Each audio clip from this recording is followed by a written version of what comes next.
ariko kubona abavuga ubutumwa hano mu gatuti bihugiraho niko na worship team zihugiraho. Ntimundakarire.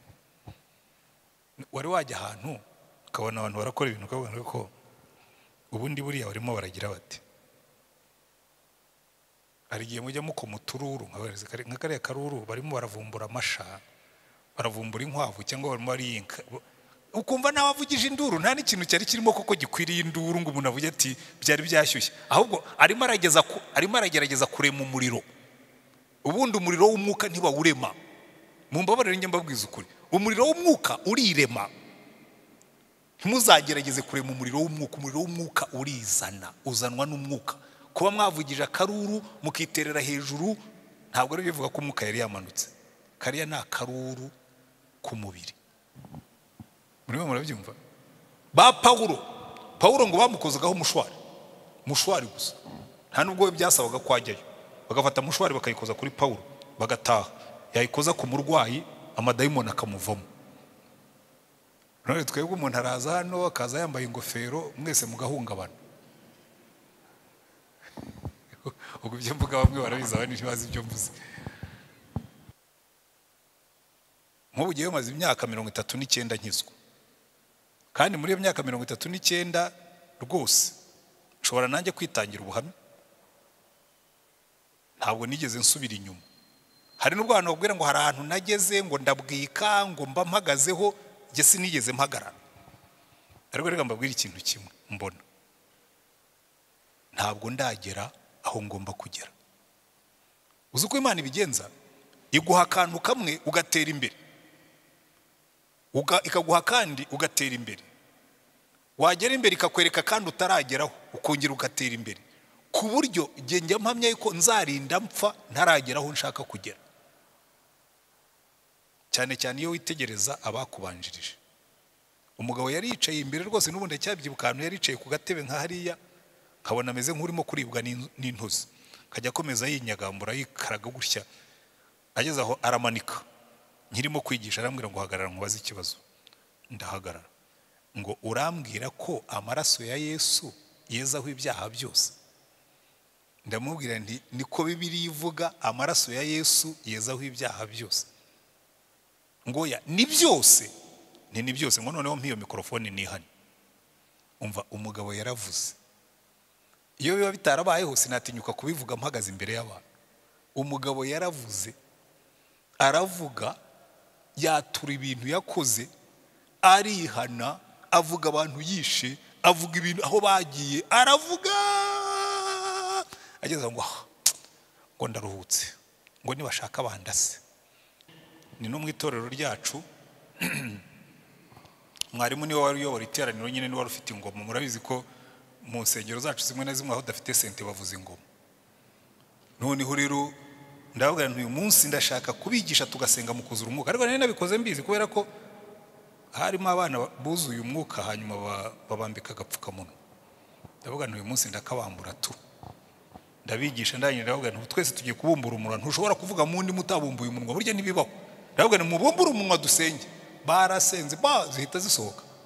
Mwarimu afata ingoma kubita, mfite umurishya kubita ngoma. Namwe mwari, iyo pastora hari mwarimu ntakora, subiza iyo ngoma yawe hariya hirya, wicare utuze, ureke abavuga mu ndimi bazivugemo, abahanura abahanura, ubundi ujye ufite gahunda. Uzi ikibazo kijya kibamo?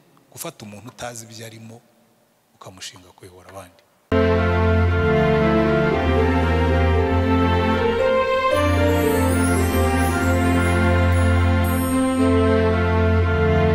Hari inshuro nimuzaba mu biterane no mu bindi, ugira gutya mwari mutegereje umwigisha, akabwira ati umwigisha yagize ikibazo ntakije, hanyuma bikaba biragucanze. Icyo gihe rero iyo hari uri umuyobozi ugomba nyine gufata iya mbere, hanyuma ingoma ukayiterura ukayivuza, n'abantu ntibamenye yuko havutse crisis. Nkunda umukozi w'Imana yitabye Imana mu myaka ishize witwaga Reinhard Bonke. Reinhard Bonke yari umupastori missionnaire muri Afrika y'Epfo. Noneho rimwe atumira umuvugabutumwa wari uzwi cyane wasengeraga abantu bagakira. Hanyuma araza bakora igiterane. Noneho bigeze ku munsi wa gatatu agiye gufata umukozi w'Imana ngo aze kubigisha, Imana yashakaga kumukosora ngo imuhindurire amateka. Asanga umukozi w'Imana yakoze bagaje ari muri parikingi, aramubwira ati ubu ndatashye. Rase uratashye, ibiterane ntabwo birarangira, turacyafite iminsi 3.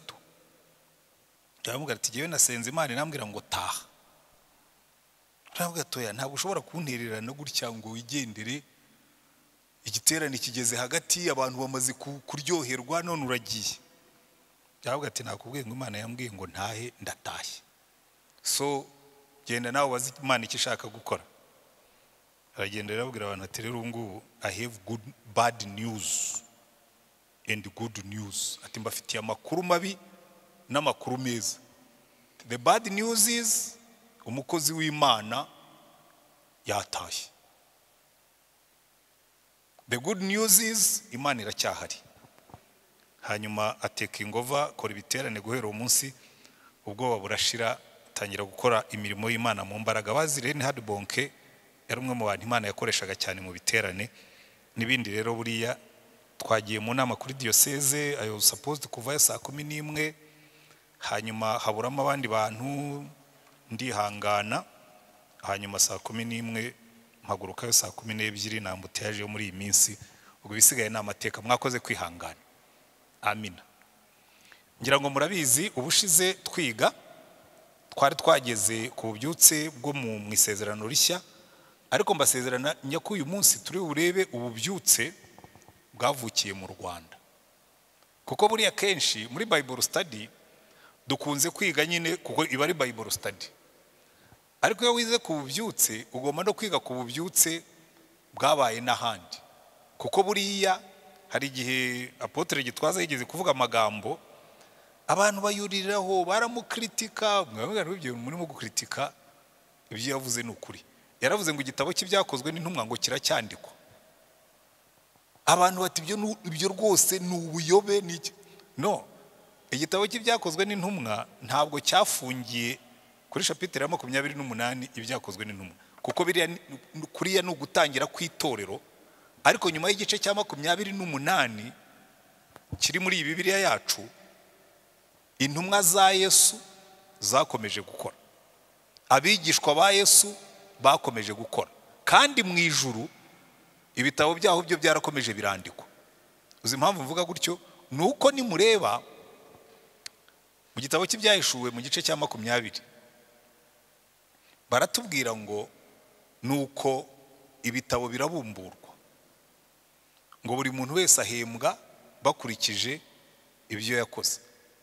Ngo n'ikindi gitabo kirabumburwa, aricyo gitabo cy'ubugingo, ngo abo basanze batanditse muri icyo gitabo batabwa mu nyanja yaka umuriro. Bikubwira ngo hari ibitabo bikirimo kwandikwa byirimo gukorwa n'abera b'Imana. Haleluya. Nubwo Bibiliya yacu yo barangije kuyiklozinga, ariko imirimo y'Imana yo iracyakomeza. Uyu munsi rero ndagira ngo twige ku mateka y'ububyutse bwo mu Rwanda. Burya no kumenya umurage wanyu ni ikintu cyiza. Ikintu kiya cyica abantu no kudasubira inyuma ngo bige aho bavuye, cyane cyane nk'abangilikani bo rwose buriya biranambabaza cyane. Kuko usanga igisekuruza cyacu cy'Angilikani yo mu Rwanda ntabwo abantu benshi bakizi. Tuzi iby'Imana yakoresheje ba Petero, tuzi iby'Imana yakoresheje ba Paulo muri Efeso, ariko uwabakoresha ikizamini ku by'Imana yakoresheje aba revivalist mu Rwanda benshi babitsindwa. Nuwababaza atari ku itorero mubamo ryatangiye rite, ryaje rite, ko tujye twumva barivuga ryaje rite. Ariko reka ngira ngo ibyo ngibyo ne kubitindaho cyane, mbanze mbibabwire. Reka tubanze turebe po ya mbere. Mbona hari abantu umwe akunda gufata note baba bafite n'amakaye. Turebe itangiriro ry'itorero Anglikani mu Rwanda, kuko niho revival yatangiriye. Buriya kugira ngo uvuge itorero Anglikani mu Rwanda ntushobora kurivuga utavuze itangiriro ry'itorero muri rusange mu Rwanda. Buriya kimwe mu bibazo byabaye mu Rwanda, iyo urebye muri Afrika mujya mwumva bamwe muri twebwe b'Abanyarwanda batari well informed, barakubwira ngo ubukristo ngo ni idini ngo y'abazungu. not true. Burya ubukristo ntabwo ari idini y'abazungu. Ubukristo bwatangiriye muri Middle East, bwatangiriye muri Israel, kandi burya Israel ntabwo iri mu Burayi. Ikindi cya kabiri, ubona hari abanyafrika benshi muri Bibiliya kuruta abanyaburayi.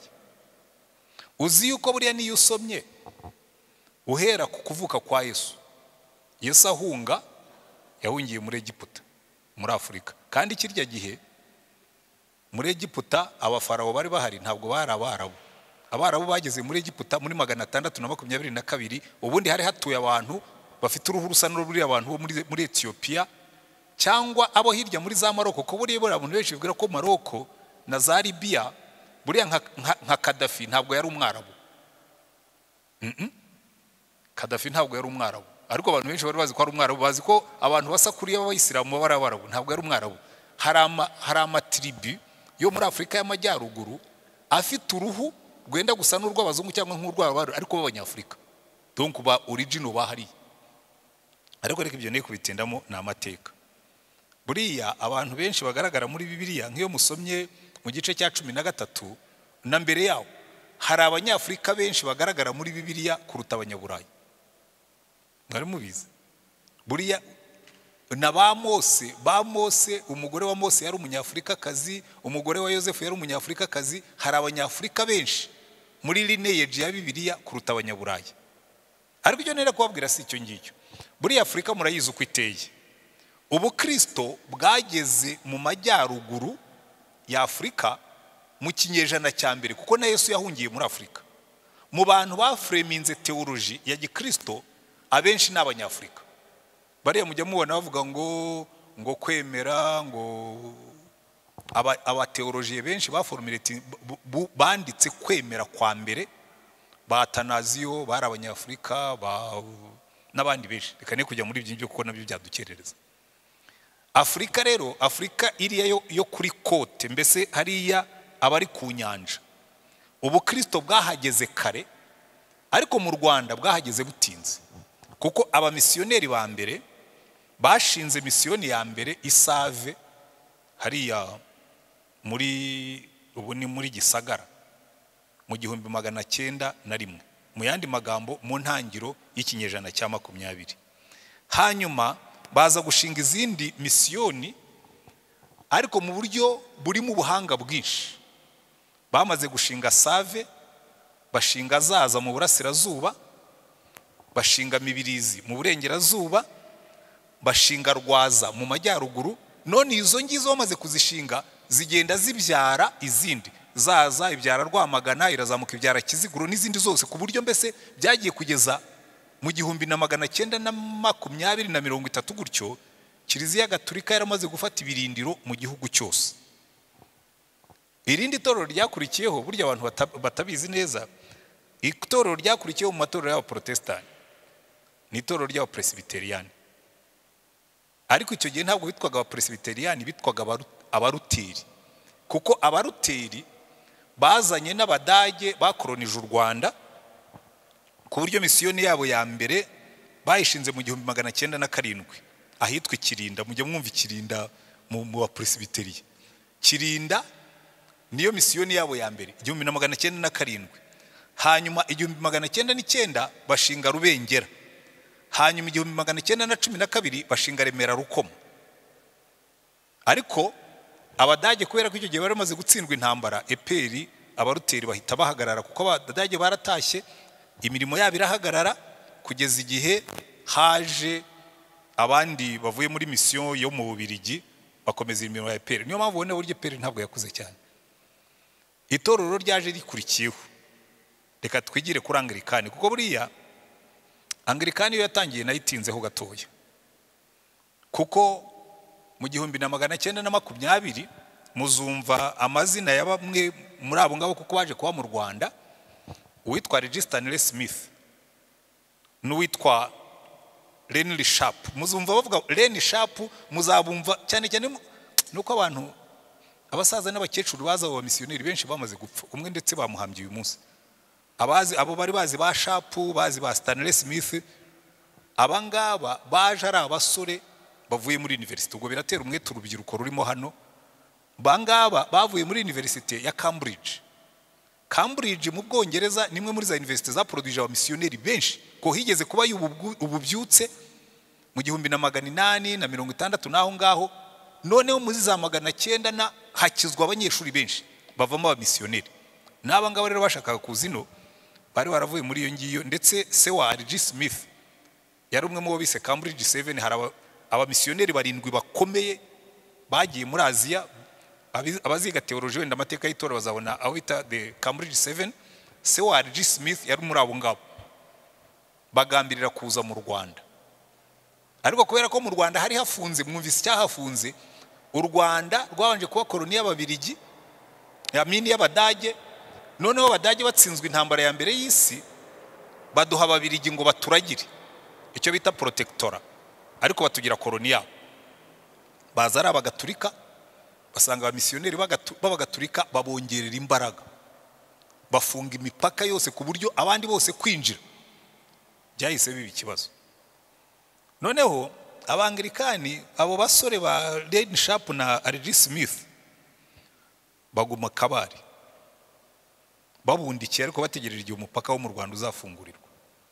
Umugisha rero uza kuza mu buryo bw'igitangaza, kuko mu 1922 Abongereza bashakaga kubaka gari ya moshi izava i Cairo, kuko yari koloni y'Abongereza mu Egiputa, ikamanuka ikagera Cape Town muri Afrika y'Epfo. Basanga kugira ngo ibyo bizashoboke, iyo gari ya moshi yagombaga guca mu Rwanda muri kariya gace ko mu Gisaka. Noneho basaba bigira bati rero turashaka gucisha gari ya moshi izamanuka muri aya makoloni yacu, ikamanuka i Cairo, igaca muri Sudani, ikaza ikamanuka muri Tanzania, ikanyura mu Rwanda, ikazamanuka igaca muri za Zambia, ikamanuka ikazagera muri Afrika y'Epfo. Ababiligi bavuga ati ko twafatanije kurwanya Abadage, nimuhafate.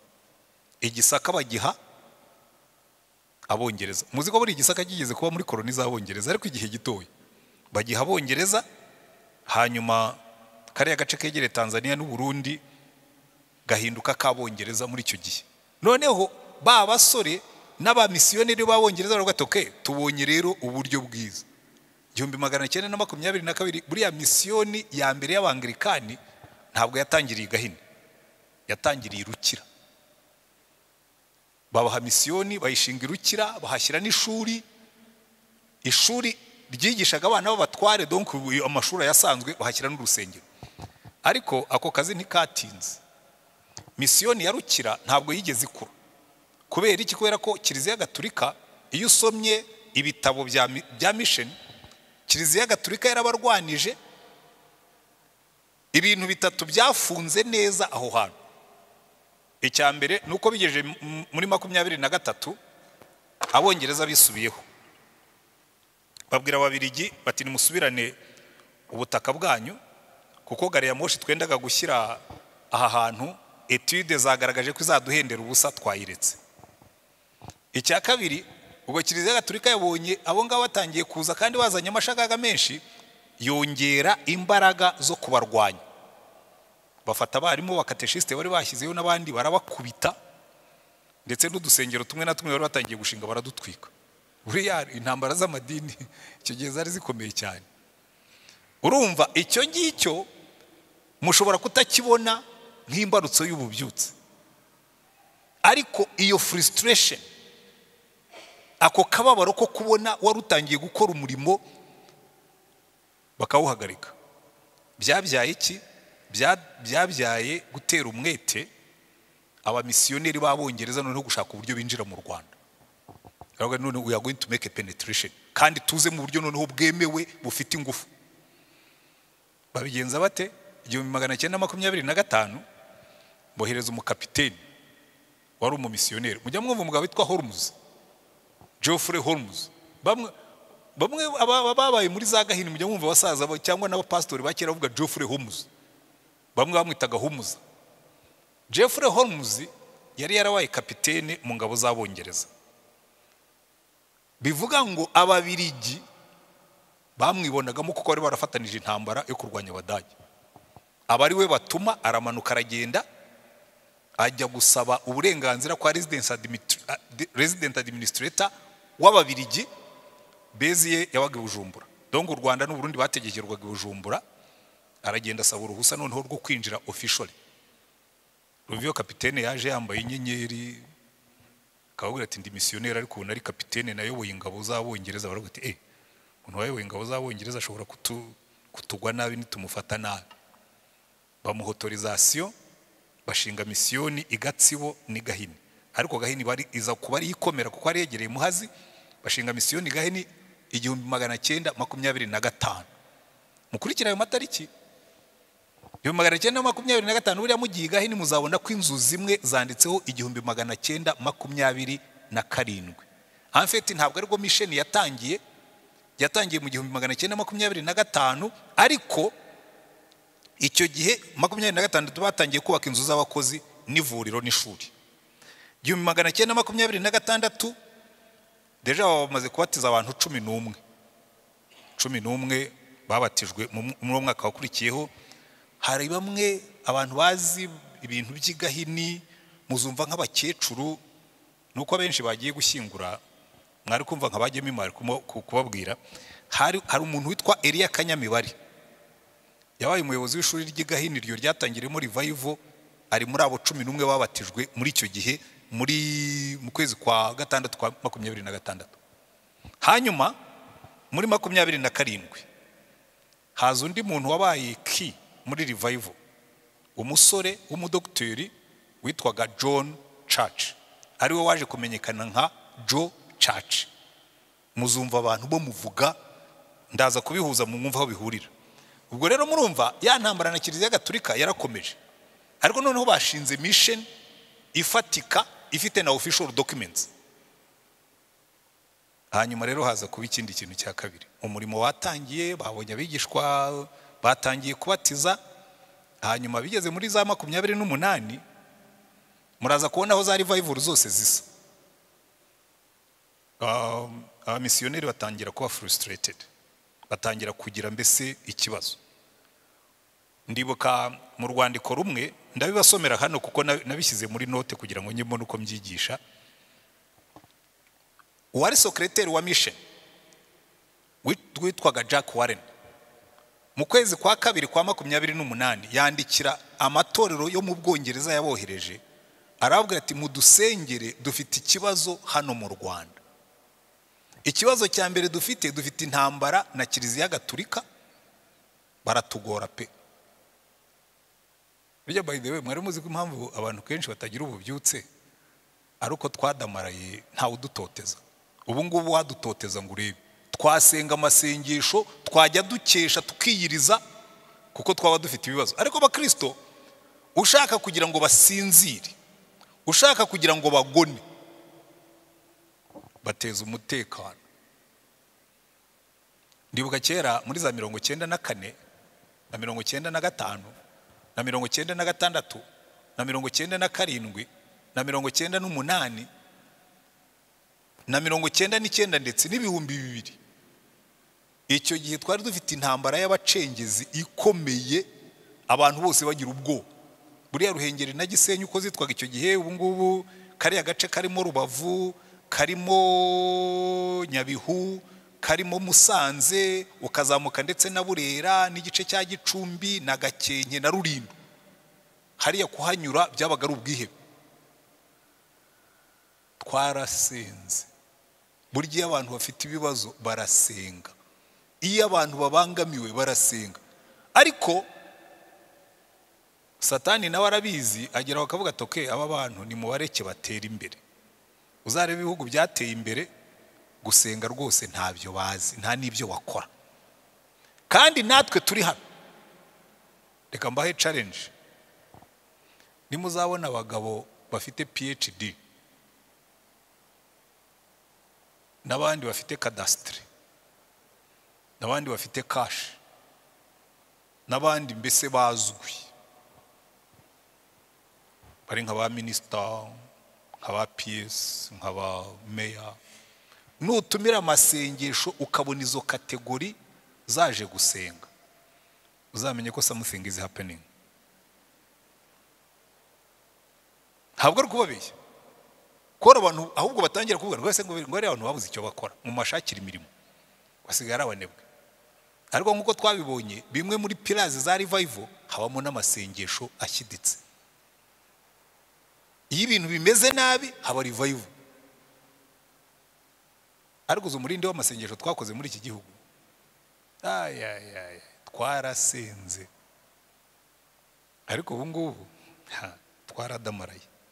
Umva ukuntu uwo musekreteri yandikiye abiwawe, yarabwiye ngo dufite ikibazo, dufite abakristo bagera ku 2,000 babatijwe, ariko ntabwo tubona ibimenyetso byo guhinduka ko mu mutima. Is it familiar? Murumva ibyo bintu mujya mubibona? Abangaba baravuze bati dufite ikibazo hano, dufite ikibazo, dufite abakristo bagera ku 2,000 babatijwe, ariko ntabwo tubona ibimenyetso byo guhinduka ko mu mutima. Ibyaha birasimburana n'ibindi. Is this actual? Ibyaha birasimburana n'ibindi, ibyago biraza ari uruhererekane. Ashyiraho akaduka. Iki cyumweru umwe mu barimu bacu twizeraga cyane, byagaragaye bidashidikanywa ko yiba amafaranga yagombaga guha abagenzi be, ndetse twamenye ko yakiriye ruswa y'amafaranga ayatsa abakristo 2 bashakaga kubatizwa. Very serious. Cya ruswa tu. Wenda icyo gihe waryaga ruswa y'abenda kubatizwa, ariko tekereza kurya ruswa y'abakristo benda kubatizwa bakaguha n'amafaranga yo guhemba abandi barimu ukayakoma ipusha. Ariko none umunsi udusa n'utwo turaba problem reason yo gusenga. Barakomeza, abo bakristo barishimye cyane, mbashubije ayo mafaranga bari bambuwe. Undi mwarimu yabonetsweho n'ubusinzi turamwirukana. Turasaba buri wese ukunda u Rwanda ngo agene igihe muri iyi minsi 10 asenge nk'uko tuzaba natwe tubikora, dutegereze kumanuka kw'imbaraga z'umwuka wera, imbaraga zitazagarukira mu Rwanda gusa, ahubwo zizatemba nk'umugezi zikagera hirya no hino mu Rwanda muri iyi minsi iri imbere. Uyu nguyu yandikaga mu kwezi kwa 2 1928 bakoze amasengesho y'iminsi 10. Aba bari abangirikani baremerewe, bafite umutwaro wo kubona abakristo 2,000 b'imikonjera. Abakristo 2,000 b'imikonjera barimo abarimu b'imikonjera barya na ruswa y'abakristo, barimo abarimu barya amafaranga y'abandi, n'abandi binywera bagasinda. Buriya nuko atarondoye cyane, harimo n'utundi twinshi nuko nagarukirije hagati, ariko urumva uko byari bimeze. Hanyuma rero ububyutse bujya gutangira, burya hari ibintu nkuko twabibonye muri iriya sezerano rishya, hari ibintu bimwe byatumye ububyutse bubonaho ububyukira. Icyambere, bimwe mu mirimo y'ingenzi yari yarakozwe muri icyo gihe. Cyambere, itorero ryabanje kubaka ibikorwa bifasha abaturage nk'amashuri n'ivuriro.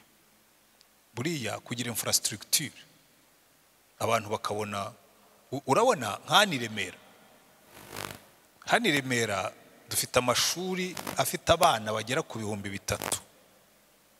Duteranije GS Remera Protestant, tukongeraho na Gardienne, ndetse izagiramo na primaire mu minsi iri imbere, bazaba bagera mu 3,000.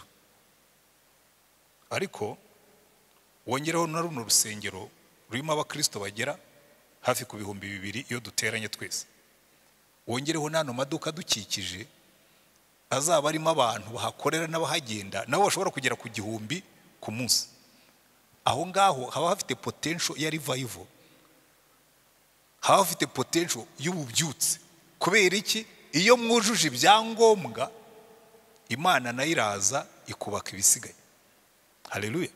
So barabanje bubaka ibikorwa bifasha abaturage nk'amashuri n'ivuriro. Icya kabiri, bashakira abakristo ibyo gusoma mu rurimi rw'Ikinyarwanda. Ko buri hari abantu njya nemera cyane, umupasitori umwe witwaga Harold Gilbo, muzi abagiribo bamwe murabazi, hari uwitwa Peter Gilbo watangije ligue, muzi umukobwa witwa Meg Gilbo nawe amaze kuba mukuru cyane, no muri no minsi ishize yarari nahanga. Abagiribo ni abantu bagize umurimo ukomeye. Harold Gilbo yaje icyo gihe ari umusore n'umugore we, batranslatinga Bibiliya kuva muri 25 baraje biga ikinyarwanda muri 33 mu myaka 8 bari bamaze kwiga ikinyarwanda, bamaze guhindura Nouveau Testament mu kinyarwanda. Jewe nge ntangarira abantu bamwe na bamwe niho ubona imbaraga z'umwuka. Mu myaka 5 wizura uri mutaruzi, wenda iyo kiba ari igifaransa byakumvikana, ariko kwiga ikinyarwanda warangiza ukavana Bibiliya ukayishyira mu kinyarwanda, nta computer bafite, yari ukudondanga na za mashini zimwe zavuga ngo toko. Aba bantu barakoze.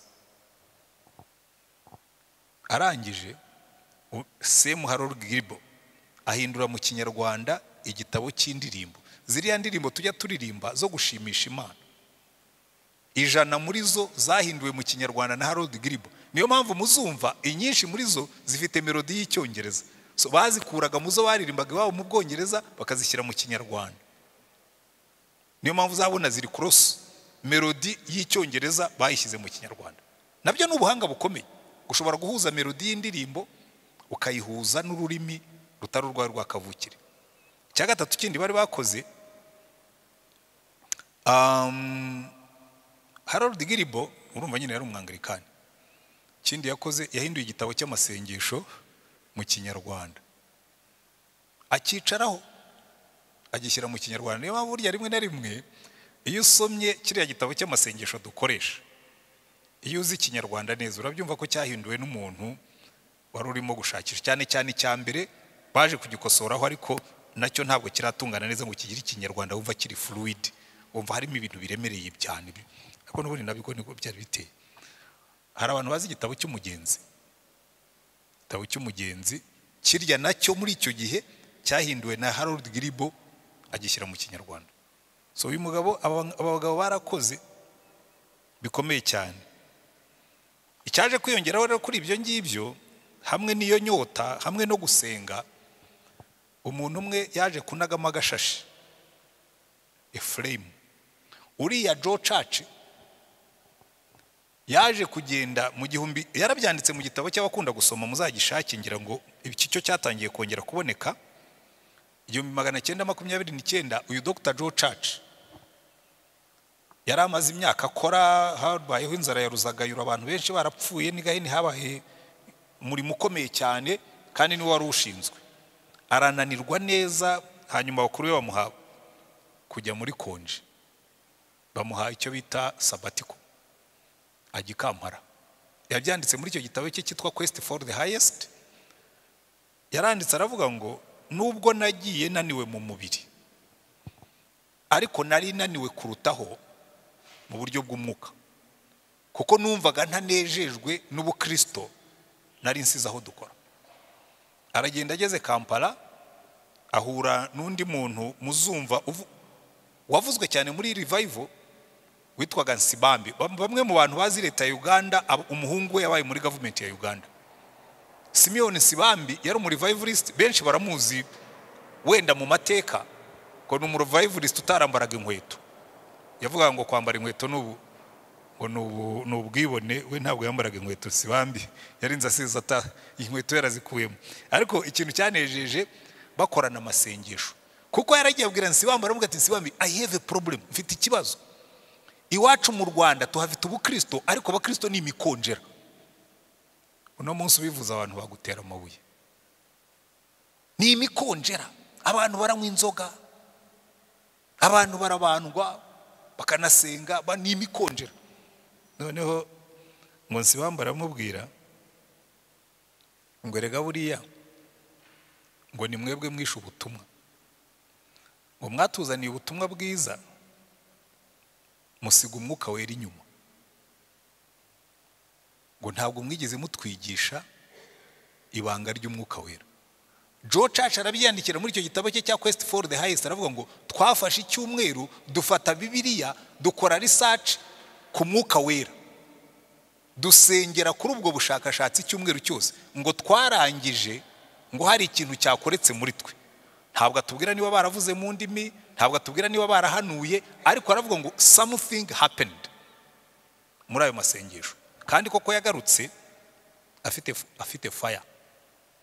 Muzajya mwumva umuntu uvuga cyane muri revival, muzumva abantu b'abasaza cyangwa n'abandi bavuga witwaga Brazil Kigozi. Brazil Kigozi yari murumuna wa Sibambe. Nawe icyo gihe yarari muri yagiye wa muri konje, Nsibamba abwira Nsibamba aterega mu Rwanda ati ntabwo bimeze neza, ataba Kristo ni imikonjera. Noneho Nsibamba aramubwira ati rwose ko nshimye umbwira ubukonjera bw'abandi, harya wowe urasusurutse. Nawe yagarutse afite iyo burden yo gususuruka. Baraza bona ba Joe Church nibo batangiye, noneho batangira fire ya revival. Fire ya revival yatwaye igihe cyo gusenga. Fire ya revival yatangiye icyo cyo gutegura izo nyigisho z'ubutumwa bwiza.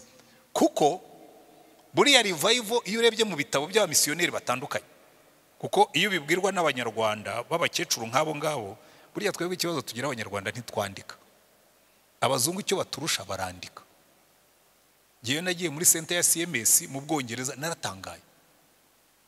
Ndimo kukompilinga ntuza kuri iyi nyigisho, ariko nayikompilinga kubera ko nagomba kwigisha abanyeshuri hariya kuri university yacu. Naratangaye cyane. Barandikaga n'ibyabaye buri munsi. Bakandika bakavuga ngo uyu munsi dore bimwe mu byo banditse. Baranditse baravuga ngo mu 1933 mu kwezi kwa 12 ku itariki ya 27 hari kuwa gatatu. Urumva bo baranabyandika. Hari kuwa gatatu ngo twatumije igiterane cyari kigenewe abakristo bose, ngo kuko mbere yacyo mu kwezi kwa 9 twari twakoze igiterane cy'abamisiyoneri n'abapastori gusa kibereka abana, ariko bose bakoze igiterane cyo kugira gute kuririra Imana for revival. Igiterane cya revival cyo kuririra Imana, bakabwiriza ubutumwa kandi bategereje ko hari ikintu Imana igiye gukora. Njya mbwira abantu bigisha,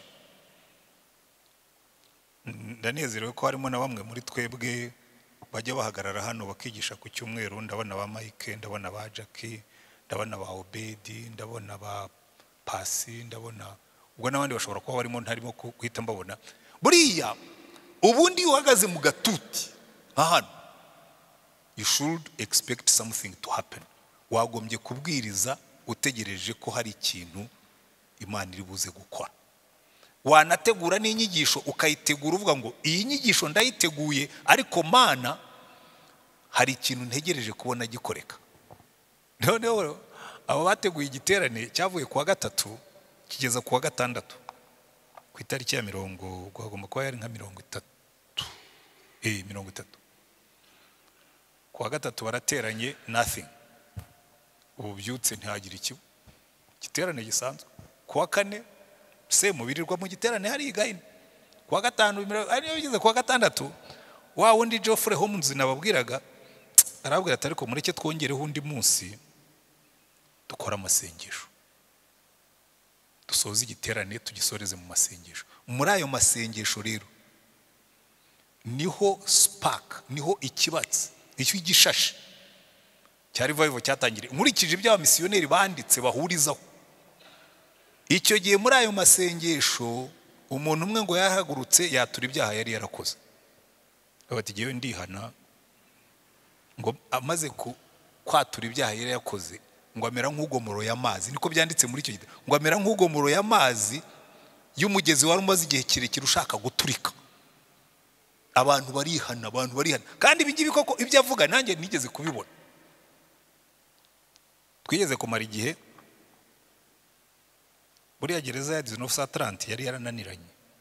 Mu gihe bendaga gutangiza za gacaca, abantu bagavuga bati gereza ya 1930 irakomeye, nta nubwo abantu bashaka kwemera ibyaha. None turavuga ati ariko mureke tuzajyeyo turebe ko Imana ishobora kongera ikinyagambura igakora ikintu. Dusaba uruhusa, ndabyibuka ku itariki ya 28 z'ukwezi kwa 12. 1998 niba nibuka neza. Buriya nsubiye mu bitabo nanjye nabibona ko nanjye narize kwigana abamisiyoneri iyo habaga ikintu narabyandikaga. Turagenda baratubwira ati niba mushaka kwirirwamo muzaze mwirirwamo. Turagenda twirirwa muri gereza guhera saa 2 tujyayo turasenga tweye ari ya myaka twariyirizaga. Ubu ngubu twaracogoye. Bigejeje saa 8 ndabwiriza nigisha ku maraso ya Yesu atwezaho ibyaha byose. Umugabo yari yicaye imbere rwose n'ubundi cyabyibuka ahantu yari yicaye ku gatebe nka hariya, nkabona ameze nk'urimo kuribwa n'intozi. Kajya akomeza yinyagambura yikaraga gutya, ageze aho aramanika. Nkirimo kwigisha arambwira ngo hagarara nkubaze ikibazo. Ndahagarara. Ngo urambwira ko amaraso ya Yesu yezaho ibyaha byose? Ndamubwira nti niko Bibiliya ivuga, amaraso ya Yesu yezaho ibyaha byose. Ngo ya ni byose? Ni byose. Ngo noneho mpiyo mikrofone nihane. Umva umugabo yaravuze. Iyo biba bitarabayeho sinatinyuka kubivuga mpagaze imbere y'abantu. Umugabo yaravuze, aravuga, yatura ibintu yakoze, arihana, avuga abantu yishe, avuga ibintu aho bagiye, aravuga. Ageze ngo ndaruhutse, ngo nibashaka bandase. Ndumva nduhutse. Hahaguruka undi. Twamaze amasaha 4 literally abantu batonze umurongo bihana. Abacungagereza bageze aho ngaho birabacanga, bajya guhamagara diregiteri. Baravuga ati abafungwa basaze, abagororwa basaze, ngwino wumve. Batonze umurongo babahereza mikrofone gusa bakavuga. Araza aravuga ngo ejo bundi procureur yari ari hano, mwanze kuvuga ibyaha ngo babafungure, none murabwira abavuga butumwa se bazabamarira iki? Mugabo mwe yaramubwiye ngo rwose ngo reka twihane ibisigaye Imana izabikora. Jewe naranezerewe kuko twanyuze mu magereza. Ukabwiriza tukirirwamo tugasenga, wabwiriza ukabona abantu nk'ibihumbi 200 burakeye bemeye ibyaha. Kuri iyo ndibuka nagiye icyo gihe nari vice president wa komisiyo y'ubumwe n'ubwiyunge, nagiye imudende niho bakoreye intuza y'amajyaruguru. Abantu president yari iteka rya president wa Republika yari yafunguye muri 2003. Abagabo baraza barampobera, baje kumpobera umupolisi abatera sentiri. Ndavuga ni bareke bandamutse. Barumva wa mugabo we. Turashima Imana kubgawe ngo warabwirije ku Gisenyi, ngo twikubita hasi turakizwa, none badufunguye, ngo tuzahora tugusengera. Ndamubwira umupolisi nti wumva ahubwo ntibiriho n'ibyo umuntu abashaka kumva. Ariko nenda kukubwira revival iva iyigahini ngo abantu umuntu umwe yarahagurutse arihana. Buri ikintu kimwe tutagikora, ntabwo abantu bakihana ibyaha. Ekada twadamarariyemo, nta muntu ukibumbura akanwa ngo yature, nta ukihana. Abantu turababwira bagahaguruka tukabasengera nabwo twihuta. Ariko abo banditsi b'abamisiyoneri bavuga ngo icyo gihe guhera uwo munsi ngo umuriro w'ububyutse waratse, ngo ku buryo bavuye aho ngaho ngo bagiye bagenda aho banyuze hose batanga ubuhamya abantu bagafatwa. Muzi yuko buriya iriya revival yo muri 33 ubuhamya nibwo bwayikwirakwije. Uzarebe burya abantu b'abasaza bakera dahere twebwe dukura, ngira ngo niyo mpamvu rimwe na rimwe hano hari ubwo njya mbwiriza bigacanga abantu, kuko hari abajya baza kunkosora ngo mwebwe ariko pastor ngo ntukavuge ko ari umunyabyaha, ngo uri umupastori wubashywe, ngo iyo uvuze bene biriya bintu ngo abantu ngo bashoke. Ngabaga ni babashoke. Ndababwira ko nari umunyabyaha kugira ngo namwe mumenye ko nababariwe mu nyigane. Uzi impamvu abantu bagira ikibazo cy'uyu umuntu avuze ko yari umunyabyaha agahagarana akavuga tubwo mu ndiba nari umusambanyi, tubwo mu ndiba nanywaga inzoga, nuko wabumva udakwiye kubivuga. Kuko iyo bivuze bigaragaza nabi ibyaha byabo, akavuga ati ariko kuki avuga ibintu twebwe duhisha. Buriya muzumve kugira ngo umuntu azabwiriza atanga ubuhamya, it's a typical Eastern Africa revival culture. Kuko n'abazungu bivuze birabashoka. Buriya umuntu kuki avuga ibintu nka biriya. Burabivuga nyine kugira ngo abantu bamenye ko Yesu akiza. Haleluya. Buriya rero reka mbahe amwe mu mahame yibanzweho cyane mu nyigisho zo muri revival n'umusaruro wavuyemo n'ikitorero ryakwigiraho. ni naho turi bugarukirize. Icya mbere, yasomye icyo gitabo cya Joe Church, aravuga ngo kimwe mu bintu twibandagaho kandi nagishyize imbere kuko nanjye cyankoze ku mutima. Joe Church yari afite udukarite tubiri yakoreshaga abwiriza ubutumwa. Bakundaga kwillustrating ibintu, bagatanga ingero, bagatanga ubuhamya, bagakoresha udushushanyo. Harimo agashushanyo kamwe, nimubona icyo gitabo muzakabona karimo umugabo uhagaze gutya, banditseho ngo I J, bagashyiraho ya nyuguti ya I y'icyongereza J mu gishushanyo aba ameze gutya. Uyu ni umuntu utameneka. Muzumva abantu bo muri revival bavuga kumeneka. Uriya muntu ntameneka, ahagaze muri J. Hanyuma Joe Church akavuga ngo iyo wahuye na Yesu I irigonda ikavamo C. Yari nabishushanyije akavuga ngo nuhura na Yesu azakugonda, wuname uce bugufi, ureke Yesu aba ari we ugaragara. Kandi nimwitegereza neza muzabona ko iteka ryose muri Bibiliya ba Paulo bariya, Paulo yandikira bagasera avuga ngo ubu ngubu ngo ndiho ariko si jye uriho, ahubwo ni Kristo uriho muri jyewe. Sinyihagaze muri I, ibyarinda mu yanjye nabirebye ko ari igihombo ngo menye Kristo, menye n'imbaraga zo kuzuka kwe. Donc bivuga ngo wowe urapfa, Yesu akazukira muri wowe. Haleluya. Iyo ni revival. Ukava mu kintu cyo kugangarara, kareka kamere igapfa, hakaza Kristo akaba ari wamushya. Irindi hame batindagaho cyane ari naryo yatumaga abantu mu nyigisho bigishaga ni ihame ryo kwanga icyaha. Bakigisha Imana yera yanga icyaha ariko igakunda umunyabyaha. That's revival. Imana yera igukunda ikaguhobera ariko yajya kuguhobera ikakubwira ngo banza wiyeze. Ngo abegera Imana bagomba kuza biyejeje. Babitindagaho cyane. Mugira umwete wo kwezwa, kuko utejejwe atazareba umwami Imana. That's a key to revival. Nta revival y'abantu bivuruguta mu byaha. Mugira umwete wo kwezwa nuwo kubana abantu bose, kuko ubutejejwe atazareba umwami Imana. Icya gatatu bigishaga gikomeye cyane kandi iteka ryose uzasanga mu nyigisho za revival, urupfu, amaraso, umusaraba wa Kristo. Ndashima umusaraba, ndashima yamva nziza, ariko cyane cyane ndashima umwami Yesu. Urumva ziriya ndirimbo zo muri revival nizo zisamarayizinga, nizo zishyira mu ncamake ibyo bigishaga n'ibyo bemeraga, umusaraba wa Yesu. Ariko muri kino gihe muzumve inyigisho z'umusaraba ntabwo zikiri oya. Turigisha ibintu byiza, turigisha prosperity, turigisha V8, turigisha viza ijya muri Amerika, turigisha imigisha, ariko umusaraba, Paulo yaravuze ngo uyu musaraba twebwe tubwiriza Kristo kandi Kristo wabambwe. Sigaye mbwira abantu muri kino gihe tumeze nko mu gihe cya Paulo, nabyo yaravuga ngo abayuda bakunda ibimenyetso, abagiriki bashaka ubwenge, ariko twebwe tubwiriza Kristo kandi Kristo wabambwe.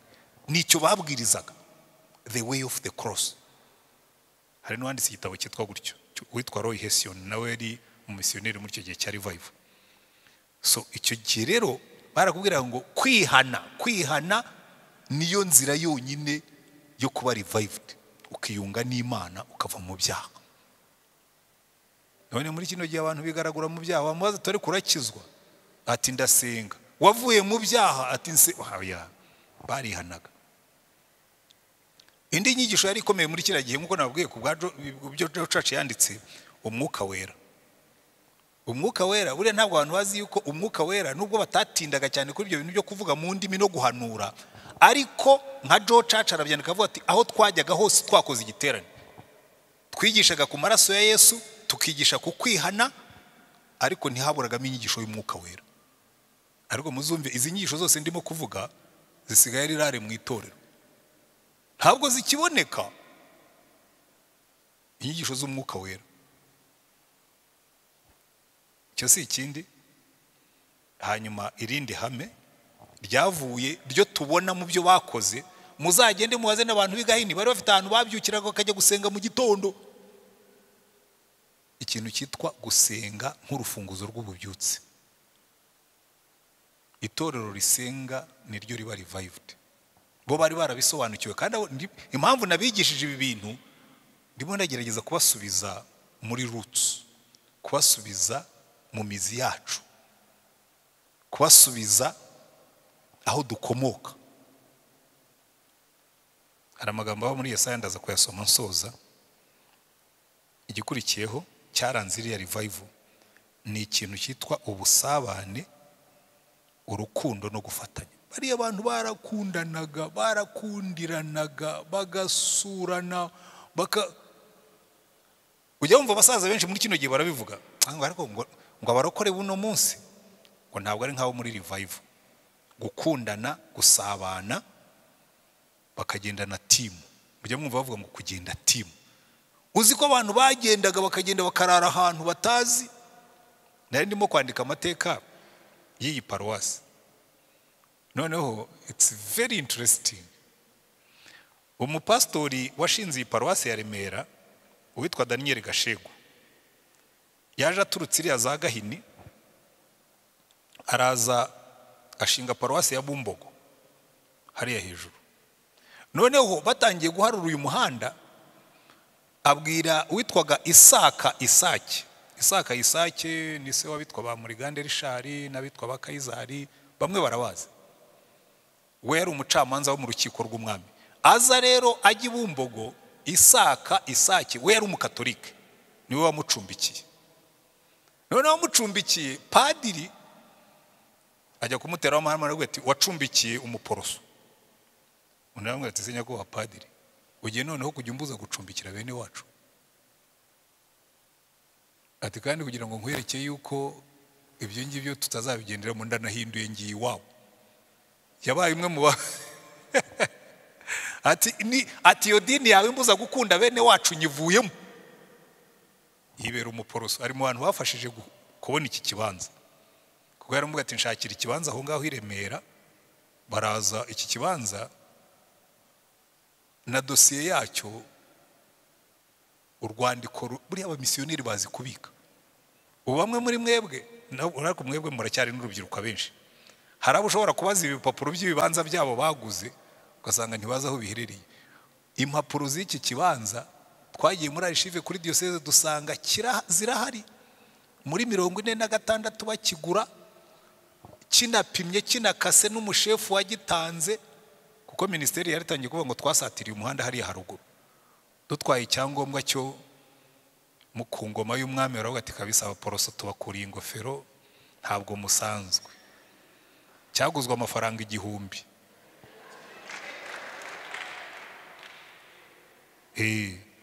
Hanyuma uwagitanze witwa Yohani Fatake abongereraho n'ikindi cy'ubuntu. Ye baritangaga. Baguza agace kamwe ikindi aravuga ati ahubwo ndabongereraho mugere n'epfiriye hegitare 5. Ikintu cyari kirimo ubusabane, urukundo no gufatanya. Hanyuma kuko ikindi cyajyanye n'ubwo bubyutse ishyaka ryo kujyana ubutumwa no gukorera Imana. Iki kintu cyaratakaye. Ishyaka urumva umuntu yafataga hegitare 5 akazi katakazibahereza. Baramanutse bajya hano hepfo, ubwo Gashego avuye hano yaramanutse ajya hano hepfo mu Bugesera, abwiriza umutware waho witwaga Paul Ruharahoza nawe abarakijijwe, bamukubise ikindi kibanza cyongera ngo ni nka hegitare 20 hariya za Maranyundo. Arazamuka ajya ruguririya ku kirenge cya Ruganzwe ahitwa Ruganda, bamuteraho ikindi nacyo gifite nka hegitare 5. Ubu nguyu yawe ari muri kino gihe cyacu abari aposo, aho Gashego yanyuraga hose yashingaga ishuri n'urusengero kandi agasiga ibintu biri vibrant, imbaraga z'ububyutse. Hanyuma icyanyuma bose bensistaga ko buri mukristo agomba kugira Bibiliya kandi akayisoma. Muzareba abantu bo muri revival n'abasaza n'abakecuru bazi Bibiliya, ariko ufata insoresore nkamwe, mwe mufite computer, mufite iPad, mufite smartphone, mufite Bibiliya, mufite degree, ariko nta Bibiliya muzi. Niba mubihakana muzambwire nshake umusaza wo muri revival aze hano mbakoreshe test abakuremo neza neza abatsinde mwumirwa. Basomaga Bibiliya kandi bakayifata mu mutwe. Ibi rero icyatumye mbisesengura gutya no kugira ngo mbabwire ngo uyu ni wo murage wacu. Uyu ni umurage wacu nk'Abanglikani. Iki ni cyo gitare twasatuweho. Aha niho dukomoka. Itorero rifite revival. Itorero rigira umwete wo gusenga. Itorero rigira umwete w'ijambo ry'Imana. Itorero ryahaye abandi Bibiliya. Itorero ryateye umwete abantu buzura umwuka. Revival iramanuka. Muzabigana cyangwa muzigendera uko mushatse. Iki nicyo nshaka kubateraho umwete. Dusoza ndagira ngo mbahe amahame agera nko kuri 5 ashingiye kuri ibi byose tumaze kwiga, kuko ubu turashoje. Cyambere twasigarana dukurikije bari bose twagiye tubona. Umurimo w'Imana usaba abantu bafite umutima ushaka Imana kandi bahangayikishwa n'abarimbuka. Abantu bafata amasengesho baravuga twarabatije abantu bamaze kuba 2,000 ariko ni imikonjera, baracyasambana, baracyanywa amayoga, abakateshiste baracyatwara amafaranga. Ni mudufashe dusenge umutwaro w'abarimbuka. Amen. Icya kabiri, ihame dukuramo mu gihe cya Paulo no mu gihe cyacu no mu bindi, umwuka wera ni ukora umurimo. Ntidushobora kwemeza abantu ibyaha, umwuka wera ni uzadufasha kugira ngo bishoboke. Icya gatatu mubona kuri iyi ntuza ya revival, aho revival zabaye hose, imihango y'idini. Rizomye kira gitabo cya Joe Church bigeze kumwambura preaching license ye, kuko baragiye barabwiriza abantu barihana bibagirwa gutanga igaburo ryera. Wowe urabwiriza bakibagirwa igaburo ryera, bamwambura preaching license. Ariko bishop yaje kuyimusubiza, imihango y'idini ifite akamaro kayo ariko nta ruhare na ruto igira mu guhembuka ku itorero. If anything rimwe na rimwe iranabibloka. Hanyuma icya kane, ububyutse buboneka iyo abantu bamenetse bakagendera mu mucyo bahuje umutima, bagahinduka mu mibereho, bagahinduka mu mitekerereze, bagahinduka mu mibanire, bagahinduka mu myumvire, bagahinduka mu mikorere, bagahinduka. Hanyuma finally ububyutse buza iyo ijambo ry'Imana ribwirijwe uko riri mu mbaraga z'umwuka kandi rihamagarira abantu kwihana no guhinduka. Ikibazo gisigaye no kubabwira ngo se mwiteguye ko natwe bitwabigira ibyacu, hanyuma tukareba yuko Imana izadukoresha ikadukoreramo igahimbura umurimo wayo. Will you be that person that God will use to revive his church? Wakwemerera Imana ukaba uwo muntu Imana yakoresha ngo ihimbure umurimo wayo?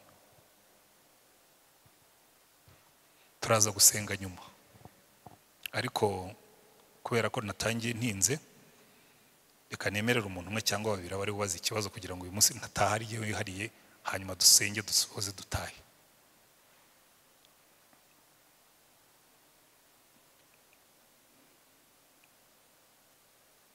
Ufite icyo yifuza kubaza?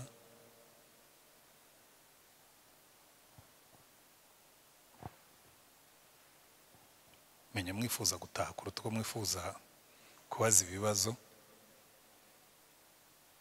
cyangwa ntibyari bisobanutse.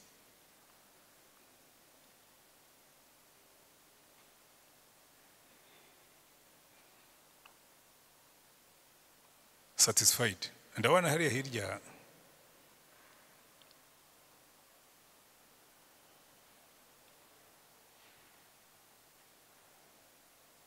wanze wigire hano hejuru wibwira aba Kristo ngewe ndakuzi ariko uri mukuru ushobora kwivugira. Yesu ashimwe. Amen. Nitwa Gashumba Ntemi. Ikibazo ni kimwe gifite A na B, kubera ko maze iminsi nkibaza ariko sindagishyira ku murongo ngo ntumve neza uko nyumva. Ibintu byabaye muri revival ni ibintu wumva bishobora gukoreka, umuntu ashobora gushyira mu bikorwa, ariko hari igihe umuntu yibaza ngo ni ibiki bakoze ko numva gusoma Bibiliya, gusenga, ko numva ahari dushobora kuba tutabigeze ku kigero kiricyo. Noneho nimba tutabigeze ku kigero kiricyo kugira ngo iyo revival iboneke, ni irihe banga bakoresheje ngo bashobore gukora ibyo bintu bituma iyo revival ibaho? Uzi ikintu, buriya ibintu byose byo mu mwuka byatswa n'akantu gatoya cyane kadakunze kugaragara iyo abantu bakonje, inzara n'inyota byo kubona biba. Inzara n'inyota byo kubona biba, kuko iyo umuntu nta nzara n'inyota afite adamararira aho ageze, wamubwira ko atari kugiye mbona we are not badly off, ntacyo tubaye. Kiyo rwose mbona ntacyo tubaye, uretse ko muba mukabya gusa mukunda kugaya, ariko ubundi ntacyo tubaye. Ntabwo mujya mubibona impamvu abakristo benshi batajya imbere, banezezwa naho bageze. Nk'ubu giye maze imyaka 39 nkizwa, kandi muri iyo myaka 39 rwose nshobora nanjye kwitangira ubuhamya, ntabwo nigeze nsubira inyuma. Hari n'ubwo abantu bakubwira ngo hari ahantu nageze ngo ndabwika ngo mba mpagazeho, njye sinigeze mpagarara. Ariko reka mbabwire ikintu kimwe mbona, ntabwo ndagera aho ngomba kugera. Uzi uko Imana ibigenza, iguha akantu kamwe ugatera imbere, ikaguha kandi ugatera imbere, wagera imbere ikakwereka kandi utarageraho ukongera ugatera imbere, ku buryo njye mpamya yuko nzarinda mpfa ntaragera aho nshaka kugera. Cyane cyane iyo witegereza abakubanjirije. Uzi, reka nk'urugero, iyo wigereranije n'abatubanjirije nka ba Petero, cyonyine kureba ubuzima bwa Petero, wagendaga igicucu cye cyakora ku barwayi bagahaguruka, bigutera umwete wo gushakamo. Kagira uri Imana, Mana nyigisha. Babigenzaga bati, niki ntarimo gukora neza ngo biriya bikoreke? Murimo murabyumva? Ba Paulo ngo bamukozagaho mushwari gusa, nta nubwo byasabaga kwajyayo. Bagafata mushwari bakayikoza kuri Paulo bagataha, yayikoza ku murwayi amadayimoni akamuvamo. None twebwe umuntu araza hano akaza yambaye ingofero, mwese mugahungabana. Ubwo ibyo mvuga bamwe barabizi, abandi ntibazi ibyo mvuze. Yaje yambaye ingofero ukabona abantu barahungabanye pe. Kubera iki? Zambaraga, inyota ya zambaraga. Mureke tugira inyota y'iyo change, muzabona biba. Yes James. Murakoze. Ndahamanya na kanoni mu buzima bw'umukristo, iyo utera intambwe cyane gusenga, kwiyiriza ubusa, gusoma ijambo, bikomeza kuguhamiriza gukomeza kuba imbere y'Imana. Ibyo rwose simbishidikanyaho. Hari n'ubwo mbaza abakristo ko nakubona mu materaniro yo kwa mbere no ku cyumweru rimwe nkamara ukwezi udasenga, buri ujya ubona n'umwanya wo gufata iminsi yo kwiyiriza. Ibi bintu rwose twiriyeri y'ubuzima bw'umukristo, kandi nicyo cyadushobora cyonyine cyo gukomeza kuba imbere y'Imana. Ariko hari ibintu nenda kwibariza kanone, nubifate wenda ko nyobora abagabo mu itorero, ijambo ry'Imana uko ryanditswe, kuki abapastori mutaryigisha nk'uko riri? Iyo ufashe tuvuge urugero Anglikani ariyo turimo kuvuga, ukareba uburyo abagabo nibo bahawe inshingano by'umwihariko, ari muri revival, ari no muri Bibiliya, Adamu, Aburahamu, ba Mose n'abandi. Uyu munsi mu itorero ubaza musenyeri utiriko bite ko umuryango w'abagabo ari kuri Mazazi na Yusi, nibo bashyiramo imbaraga cyane. Kandi mu by'ukuri umugabo wamenye Imana biroroshye gutoza abana n'umugore n'abo mu nzu nk'uko Aburahamu yagiye Imana ibimuhamagarira. Kuki mutagenda uko Bibiliya bivuga mugatangirira ku mutwe mwigisha itorero ngo mugabo we wa muhungu we dore uko bigomba kugira ngo nawe akomerezeho. Ikindi cya kabiri, mu by'ukuri iyo urebye aba revival ndetse na ba Paulo na ba Petero na ba Timoteyo bavugaga Imana, ibikorwa byose bakavuga Imana. Uyu munsi umuvugabutumwa arivugaho, akavuga ibitangaza, akavuga akasezeranya ibintu bitangaza, agasezeranya Imana. Yagiye he mu bavugabutumwa? Murakoze. Okay, reka musubize. Icya mbere, buriya Satani ni umustrateji, araza akadufata akatwambura inkware. Niyo ni expression y'ikinyarwanda bamwe ntibari buyumve kuko abanyamujyi ntabwo inkware bazize. Akagupfumbatiza ikibiribiri, ni ikindi kinyoni kitaribwa. Buriya essentials z'ubuzima bwa gikristo ni ziriya tumaze kwiga.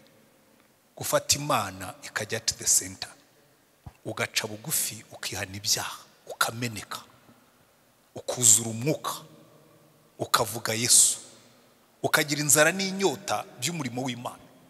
Ariko Satani araza akavuga ati ariko ubundi umuntu w'umugabo nkawe koko, pastor w'imyaka 64, PhD holder, uvuga Icyongereza n'Igifaransa n'Ikinyarwanda, urahagarara imbere y'abantu babwire ngo wari umunyabyaha, wemere bajye bakureba bakubone mu munyabyaha, bazakugira vurugusu, bazakugira umuntu usanzwe waho uciriritse.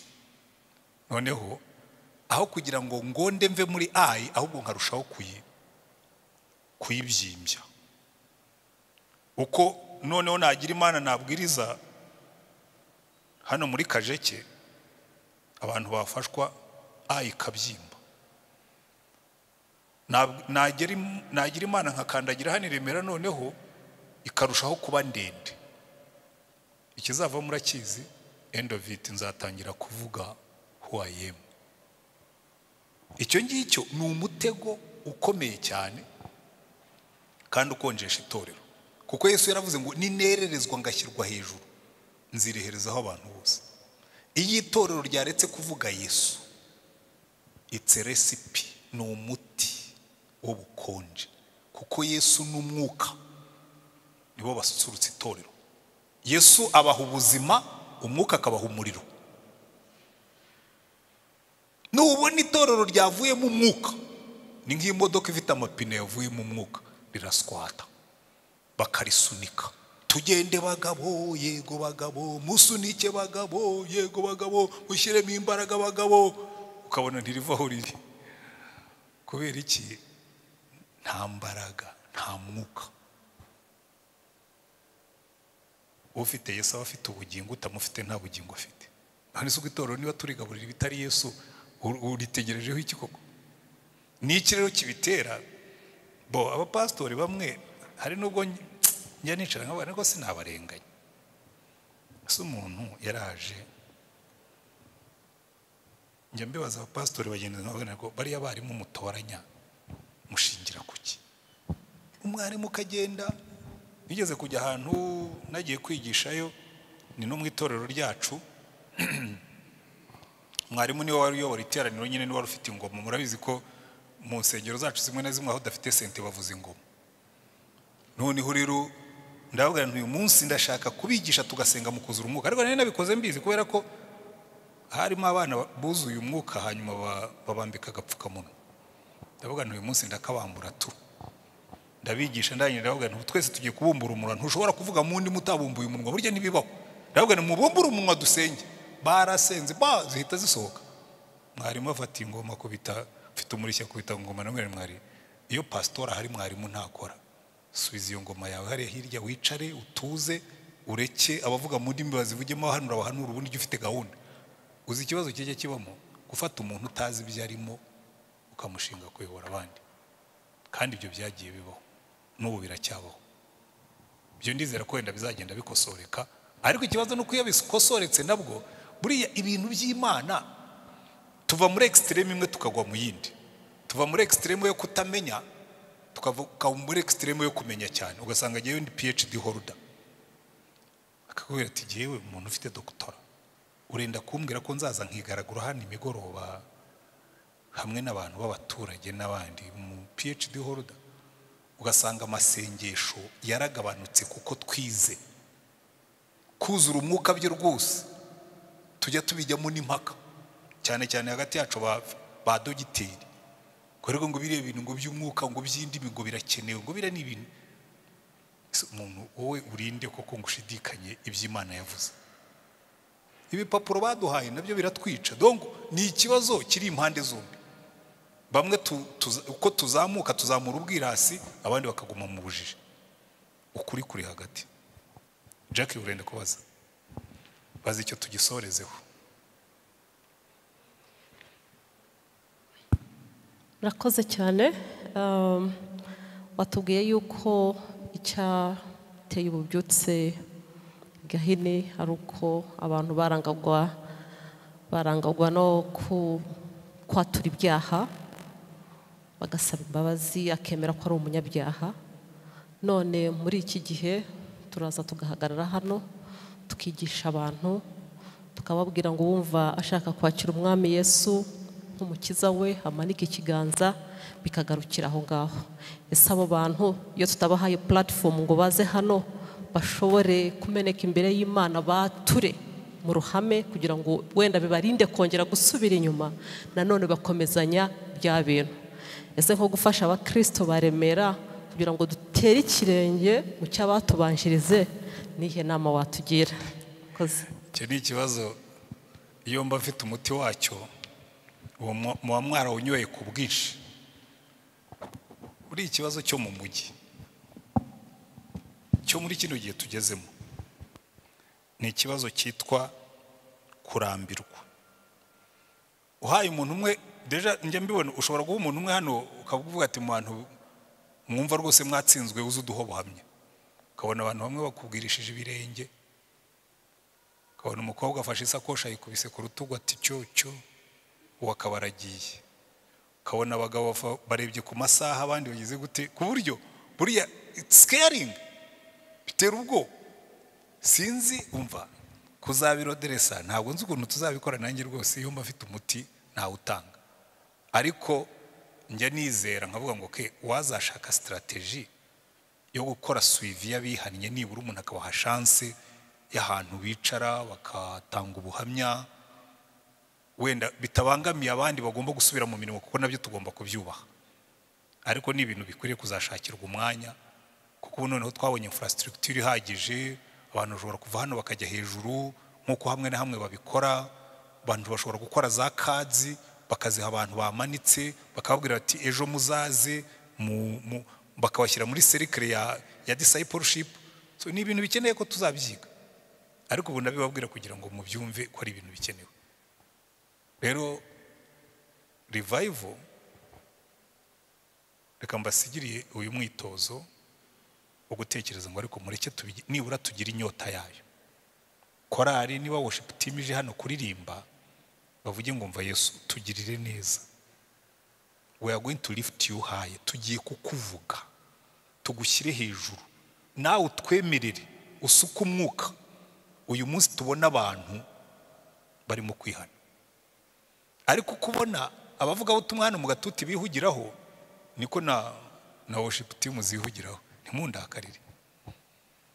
Wari wajya ahantu ukabona abantu barakora ibintu ukabona ko ubundi buriya barimo baragira bati, hari igihe mujya muko mutururu nka kariya karuru barimo baravumbura amasha, baravumbura inkwavu cyangwa barimo bariyinka, ukumva nawe avugije induru, nta n'ikintu cyari kirimo koko gikwiriye induru ngo umuntu avuge ati byari byashyushye, ahubwo arimo aragerageza kurema umuriro. Ubundi umuriro w'umwuka ntibawurema. Mumbabarire njye mbabwiza ukuri, umuriro w'umwuka urirema. Ntimuzagerageze kurema umuriro w'umwuka. Umuriro w'umwuka urizana, uzanwa n'umwuka. Kuba mwavugije akaruru mukiterera hejuru ntabwo ari bivuga ko umwuka yari yamanutse. Kariya ni akaruru k'umubiri. Umwuka yifitiye ize mbaraga ashobora kuzimanura, ahubwo ni mu mushake.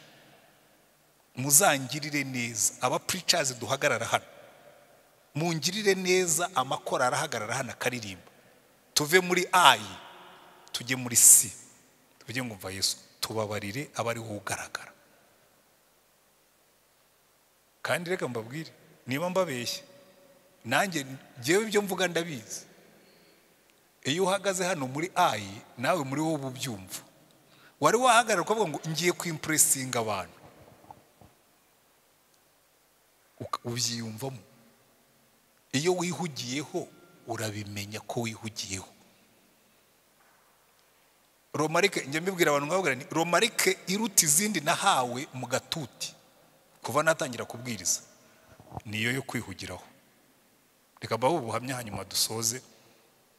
Ndibuka ubwa mbere nabwirije mu giterane kinini, kandi rwose ibiterane binini nabibwirijemo suku, ntabwo ari ayi ndimo kuvuga, ndimo ndabaho ubuhamya.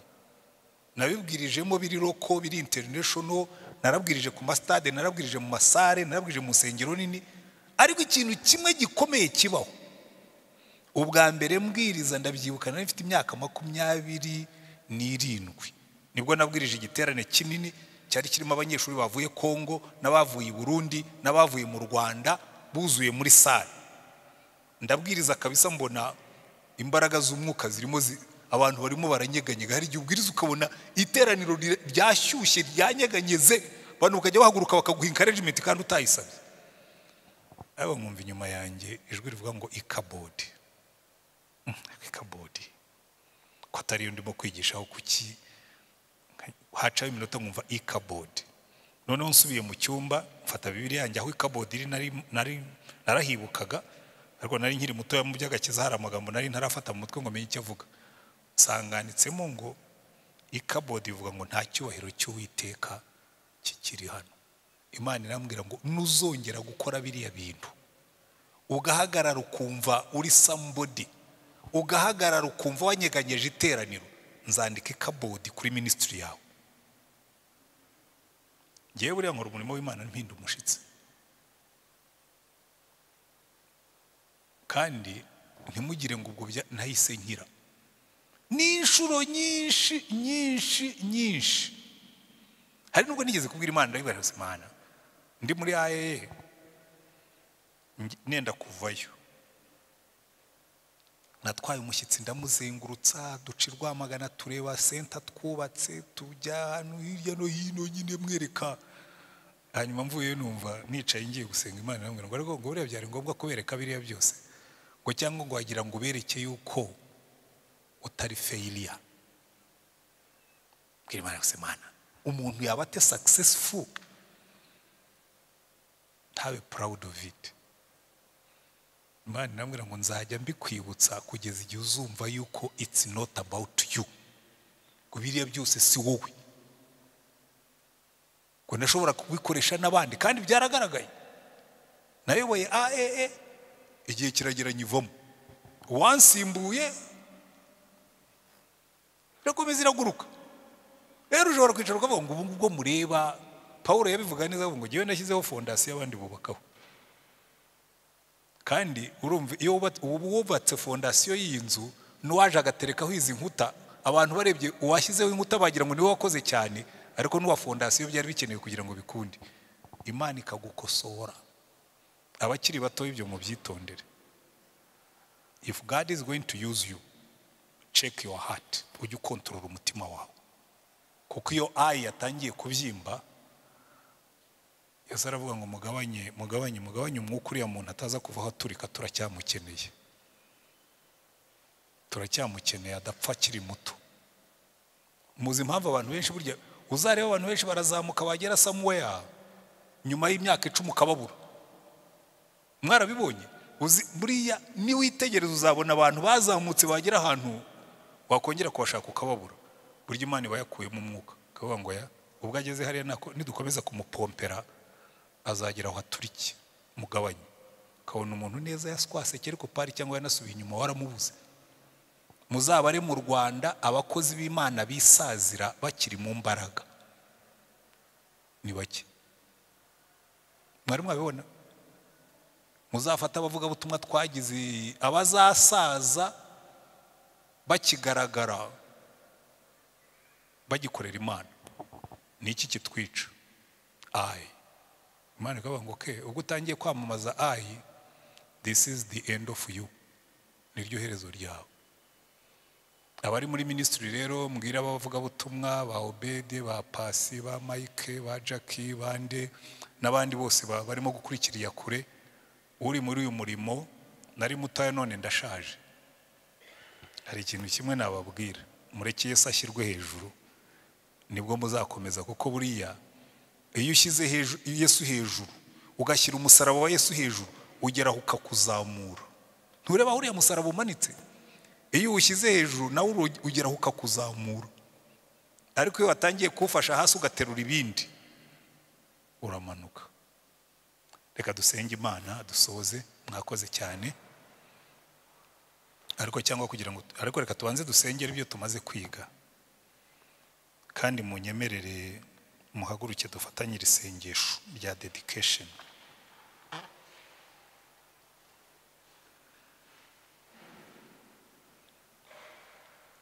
Mwanyemerera n'abandi muzi.